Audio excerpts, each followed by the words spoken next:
जब एक जीव दूसरे जीव को मारता है तो कुछ भी गलत नहीं है। कहते हैं कि नेचर है।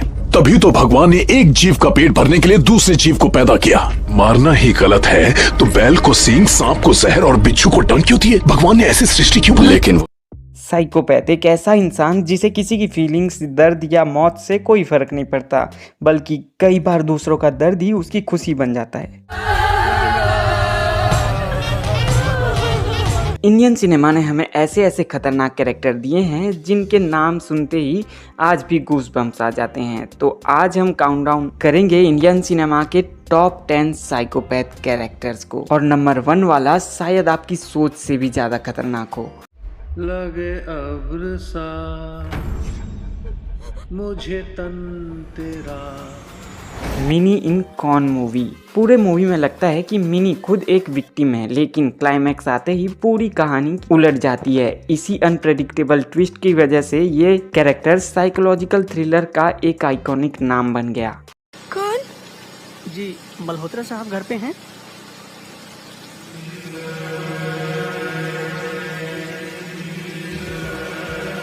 राहुल मेहरा इन डर मूवी। प्यार जब ऑब्सेशन बन जाता है तब पैदा होता है राहुल मेहरा। किरण सिर्फ एक डायलॉग नहीं था, बल्कि उसके अनस्टेबल दिमाग की एक पहचान थी। इसी रोल ने बॉलीवुड में साइको लवर का ट्रेंड बना दिया था।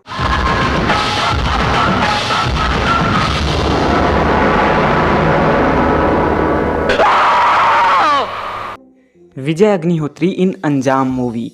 एक तरफ दीवानगी, दूसरी तरफ बदला। विजय अग्निहोत्री ने दिखाया कि ऑब्सेशन इंसान को कितना खतरनाक बना सकता है। वो हद पार करने के लिए हमेशा तैयार होता है। सिद्धार्थ इन साइको। इस किलर के लिए मर्डर सिर्फ एक क्राइम नहीं, एक रिचुअल था। विक्टिम को मेंटली और फिजिकली टॉर्चर करना उसकी असली पहचान थी। इसी वजह से ये कैरेक्टर काफी डिस्टर्बिंग लगता था।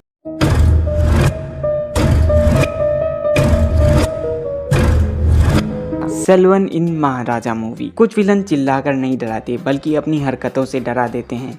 सेल्वम भी उन्हीं में से एक था। इसकी ब्रूटैलिटी और ट्विस्टेड सोच ऑडियंस को अंदर तक हिला देती है।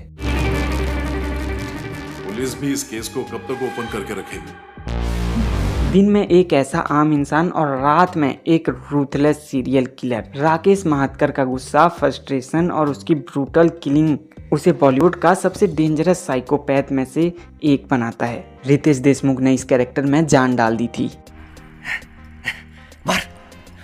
मारना! धीरज पांडे इन मर्डर 2। धीरज पांडे सिर्फ लोगों को मारता नहीं था, वो उन्हें तड़पते हुए देखकर खुश होता था। उसके लिए इंसान सिर्फ एक शिकार था। इसी वजह से ये बॉलीवुड में सबसे टेरिफाइंग साइकोपैथ विलन्स में से एक है। लगे अब्र सा मुझे तन तेरा। क्रिस्टोफर इन रत्सासन। हर मर्डर के पीछे एक प्लानिंग, हर क्लू के पीछे एक पजल। क्रिस्टोफर सिर्फ डेंजरस नहीं था, वो एक मास्टरमाइंड साइकोपैथ था। इसी वजह से रत्सासन को इंडिया की बेस्ट सीरियल किलर थ्रिलर में से एक माना जाता है। उसकी प्लानिंग में भी गलती होगी और तभी हम उसे पकड़ पाएंगे। भैरवा इन स्पाइडर। किसी की चीखें सुनकर सुकून मिलना, शायद इससे ज्यादा ट्विस्टेड साइकोलॉजी किसी विलन की नहीं हो सकती। भैरवा के लिए लोगों का दर्द ही उसका एंटरटेनमेंट था। एस.जे. सूर्यास की टेरिफाइंग परफॉर्मेंस ने इस कैरेक्टर को इंडियन सिनेमा का सबसे मेमोरेबल साइकोपैथ कैरेक्टर बना दिया। हाँ। जब मारना ही गलत है तो बैल को सींग, सांप को जहर और बिच्छू को डंक क्यों दिए? भगवान ने ऐसी सृष्टि क्यों बनाई? लेकिन जॉनी इन जॉनी का तार। सबसे खतरनाक साइकोपैथ हमेशा वो नहीं होता जो सबके सामने खून करता है। कभी कभी वो होता है जो मुस्कुराते हुए अपनों को धोखा दे देता है। जॉनी हर कदम पर सिर्फ अपने फायदे के बारे में सोचता है। गिल्ट, इमोशंस, रिलेशनशिप्स उसके लिए कोई वैल्यू नहीं रखती। कोल्ड ब्लडेड माइंडसेट की वजह से ये मेरी लिस्ट की टॉप 1 में आती है।